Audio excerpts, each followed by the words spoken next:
નમસ્કાર વિદ્યાર્થી મિત્રો, વર્લ્ડ ઇન બોક્સમાં ફરી આપનું હાર્દિક સ્વાગત છે। આજના લેક્ચરમાં આપણે જોઈએ તાજેતરની પરીક્ષાની અંદર પૂછાયેલા કમ્પ્યુટરના અગત્યના સવાલો વિશે, આ ઉપરાંત આ પ્રશ્નોની સાથે સંકળાયેલા કેટલાક રોચક તથ્યો વિશે। તો શરૂઆત કરીએ। હવામાનની આગાહી માટે નીચેના પૈકી કયા કમ્પ્યુટરનો ઉપયોગ થતો હોય છે? હવામાનની આગાહી કરવાની હોય, ઉપરાંત કોઈ એરોસ્પેસને લગતી બાબત હોય, કોઈ કોમ્પ્લેક્સ ગણતરીઓ કરવાની હોય, સાયન્ટિફિક રિસર્ચ કોઈ હોય, આ દરેક ક્ષેત્રની અંદર જે કમ્પ્યુટર ઉપયોગમાં લેવો હોય તેને આપણે કહેતા હોય છે સુપર કમ્પ્યુટર, કે જેની સ્પીડ ખૂબ વધુ રહેતી હોય છે। તો આ સુપર કમ્પ્યુટરની શોધ કરનાર વ્યક્તિ જેનું નામ છે સેમોર ક્રે, કે જેમણે ક્રે રિસર્ચ કંપનીની સ્થાપના કરી હતી। તેઓ પોતે અમેરિકાના ઇલેક્ટ્રિક એન્જિનિયર હતા। તેમણે ક્રે રિસર્ચ કંપનીની સ્થાપના કરી અને દુનિયાનું પહેલું સુપર કમ્પ્યુટર બનાવ્યું, જેનું નામ હતું ક્રે-1। ભારત પણ સુપર કમ્પ્યુટર ક્ષેત્રે ખૂબ આગળ પડતું છે। ભારતે તેનું પ્રથમ જે સુપર કમ્પ્યુટર બનાવ્યું હતું તેનું નામ હતું પરમ 8000, અને આ સુપર કમ્પ્યુટર બનાવનાર સંસ્થા, આપણે બરાબર આ સંસ્થાનું નામ યાદ રાખીએ, જેનું નામ છે CDAC, Centre for Development of Advance Computing. અને ભારતની અંદર સુપર કમ્પ્યુટર બનાવવા માટે ખૂબ અગત્યનો ફાળો આપનાર તે વ્યક્તિ જેનું નામ છે ડૉક્ટર વિજય પાંડુરંગ ભાટકર। તો આપણને પરીક્ષામાં સવાલ પૂછાય કે ભાઈ ભારતની અંદર સુપર કમ્પ્યુટરના પિતા તરીકે કોને ઓળખવામાં આવે છે? તો એ છે ડૉક્ટર વિજય પાંડુરંગ ભાટકર, જ્યારે આંતરરાષ્ટ્રીય સ્તરે સુપર કમ્પ્યુટરના પિતા તરીકે ઓળખાય છે સેમોર ક્રે। ત્યારબાદનો સવાલ આપણે જોઈએ કે ઇન્ટરનેટ દ્વારા કમ્યુનિકેશન માટેના પ્રોટોકોલને નીચેનામાંથી શું કહેવામાં આવે છે? પહેલાં તો પ્રોટોકોલ શબ્દનો આપણે અર્થ સમજીએ। પ્રોટોકોલ શબ્દનો અર્થ થશે નિયમોનો સમૂહ, એટલે કે નિયમો। હવે અહીંયા સવાલ એવો છે કે ઇન્ટરનેટ દ્વારા કમ્યુનિકેશન માટે, તો આપણે જ્યારે ઇન્ટરનેટ પર કમ્યુનિકેશન કરતા હોઈએ છીએ, કાંઈ સર્ફિંગ કરતા હોય, કાંઈ રિસર્ચ કરતા હોઈએ, ત્યારે કયા પ્રોટોકોલનો ઉપયોગ થશે? તો અહીં આપણો જવાબ થશે એ, TCP/IP પ્રોટોકોલ। TCPનું પૂરું નામ આપણે યાદ રાખીએ, ટ્રાન્સમિશન કંટ્રોલ પ્રોટોકોલ, અને IPનું પૂરું નામ થશે ઇન્ટરનેટ પ્રોટોકોલ। હવે જ્યારે ઇન્ટરનેટ ઉપર માહિતીની આપલે થતી હોય છે ત્યારે માહિતી પેકેટ સ્વરૂપે જતી હોય છે, ત્યારે પર્ટિક્યુલર વ્યક્તિને તેણે સર્ચ કરેલી માહિતી મળે એના માટે અલગ અલગ નિયમોનો સમૂહ છે, એના અલગ અલગ લેયર્સ આવતા હોય છે। તો આ અંતર્ગત જેથી જે વ્યક્તિએ જે સર્ચ કર્યું છે તેને એ જ માહિતી મળે એ ખૂબ જરૂરી રહેતું હોય છે, અને આ માટે થઈને અહીં TCP/IP protocol, transmission control protocol અને ઇન્ટરનેટ પ્રોટોકોલનો ઉપયોગ થતો હોય છે। ત્યારબાદ આપણે જોઈએ નીચેનામાંથી કઈ કમ્પ્યુટરની અસ્થાયી મેમરી છે? તો આપણે પહેલાં તો સમજીએ સ્થાયી મેમરી વિશે અને અસ્થાયી મેમરી વિશે। અસ્થાયી મેમરી અહીંયા આપણને પૂછી છે, તો જે મેમરીની અંદર રહેલો ડેટા અમુક સમય બાદ દૂર થઈ જતો હોય, એની આપમેળે દૂર થઈ જતો હોય, અથવા તો ઇલેક્ટ્રિસિટી જતી રહેવાથી દૂર થઈ જતો હોય, તો એને આપણે કહેશું અસ્થાયી મેમરી। ત્યાં ડેટા સ્થાયી રહેશે નહીં। ત્યારબાદ સ્થાયી મેમરી, તો એવી મેમરી કે જેમાં ડેટા સ્થાયી રહેતો હોય અથવા તો યુઝર ઈચ્છે ત્યાં સુધી સ્થાયી રહેતો હોય, તો તેને કહેવાશે સ્થાયી મેમરી।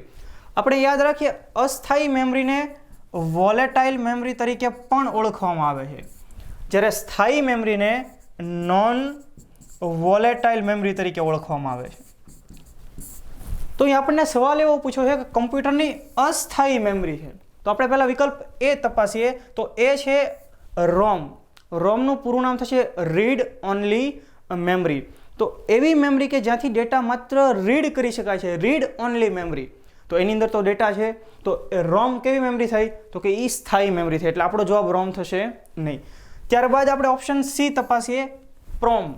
પ્રોમનું પૂરું નામ છે પ્રોગ્રામેબલ રીડ ઓનલી મેમરી।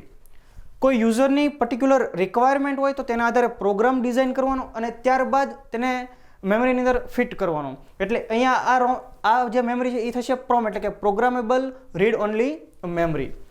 ત્યારબાદ આપણે જોઈએ EEPROM। હવે EEPROM સ્થાયી મેમરી છે, એનું આપણે પૂરું નામ સમજીએ કે erasable programmable read only memory. હવે આમાં શબ્દ છે ઇરેઝેબલ।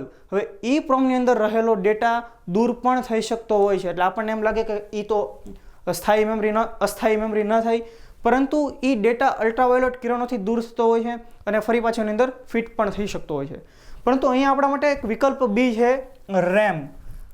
રેમનું પૂરું નામ થશે રેન્ડમ એક્સેસ મેમરી. આપણે એનું નામ પણ યાદ રાખીએ કે ફોર એક્ઝામ્પલ આ મેમરી છે, એની અંદર અલગ અલગ ડેટા ફિલ કરેલો છે. તો આ ડેટાને કોઈ પણ સમયે રેન્ડમલી એક્સેસ કરી શકાતો હોય છે અને એટલા માટે એનું નામ પડ્યું છે રેમ, રેન્ડમ એક્સેસ મેમરી. જે અસ્થાયી મેમરી છે તેમાં રહેલા ડેટા પર્ટિક્યુલર પડ્યો છે, એનું કામ કમ્પ્લીટ થઈ જાય એટલે અહીંયાથી આ ડેટા નીકળી જતો હોય છે. એટલે એ આપણે એને રેમ કેવી મેમરી થઈ તો કે અસ્થાયી મેમરી થઈ. ત્યાર પછીનો સવાલ જોઈએ કે નીચેનામાંથી કઈ બાબતનો ઉપયોગ કરી વેબ પેજનો કોડ લખવામાં આવે છે. આપણે કોઈ વેબસાઇટ કે વગેરે જોઈએ તો એનું જે વેબ પેજ હોય એનો કોડ લખવા માટે કઈ ભાષાનો ઉપયોગ થશે તો એ ભાષા છે હાઇપર ટેક્સ્ટ માર્કઅપ લેંગ્વેજ, જેને આપણે ટૂંકમાં HTML તરીકે ઓળખતા હોઈએ છીએ. તો દોસ્તો આ HTMLની શોધ કોણે કરી હતી તેનું નામ આપ કમેન્ટ બોક્સની અંદર લખશો. આ HTMLની અંદર ઘણા બધા ટેગ હોય છે, જેમ કે અહીંયા જે મેં લખ્યું HTML ટેગ છે, ત્યાર પછી head tag, title tag, table tag, TR tag એટલે કે ટેબલ રો, TD ટેગ એટલે કે ટેબલ ડેટા. આ ઉપરાંત એક બીજો ટેગ છે જે છે ફોર્મ ટેગ. પરીક્ષાની અંદર સવાલ પૂછાયેલો છે કે HTMLની અંદર ફોર્મ બનાવવા માટે નીચેના પૈકી કયા ટેગનો ઉપયોગ થશે તો અહીં આપણો જવાબ થશે ફોર્મ ટેગ. ત્યારબાદના સવાલ તરફ આપણે આગળ વધીએ કે ALUનું પૂરું નામ જણાવો. તો ALU એટલે કે એરિથમેટિક લોજિક યુનિટ. આપણે ડાયાગ્રામ સમજીએ તો જેની અંદર આપણને કમ્પ્યુટરની પ્રોસેસ વિશે માહિતી મળી છે. કમ્પ્યુટર મુખ્યત્વે 3 બાબતોના આધારે કામ કરશે. પહેલી ઇનપુટ, કે આપણે કમ્પ્યુટરને કંઈક ઇનપુટ આપવું પડશે.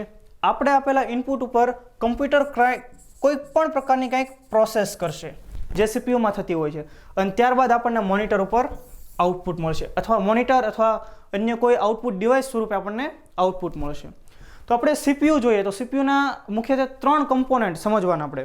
એક મેમરી, એક ALU અને એક કંટ્રોલ યુનિટ. તો CPUનું તમામ પ્રકારનું કંટ્રોલ યુનિટમાંથી થતું હોય છે.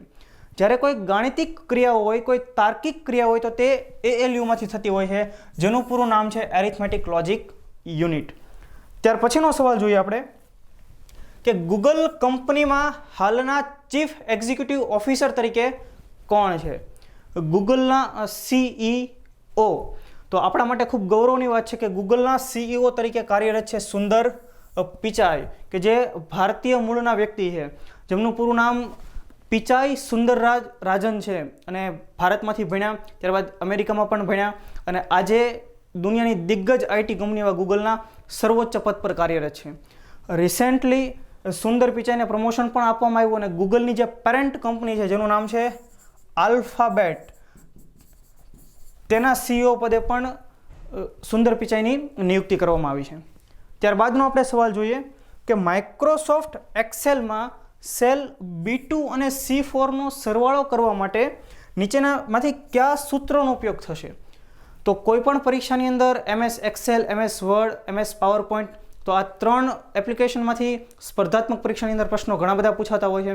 તો અહીંયા 2 અલગ અલગ સેલ અને એના સરવાળાની વાત કરી છે. તો અહીંયા આપણો જવાબ થશે એ કે સેલની અંદર ઇક્વલ ટુની સાઇન, ત્યારબાદ B2 પ્લસ C4 આપણે કરશું તો આનો સરવાળો કરી શકશું. આ સિવાય પણ એક બીજો વિકલ્પ છે કે B2 અને C4નો સરવાળો કેવી રીતે આપણે કરશું? તો સેલમાં આપણે લખશું ઇક્વલ ટુ, ત્યારબાદ સમ નામનું ફંક્શન.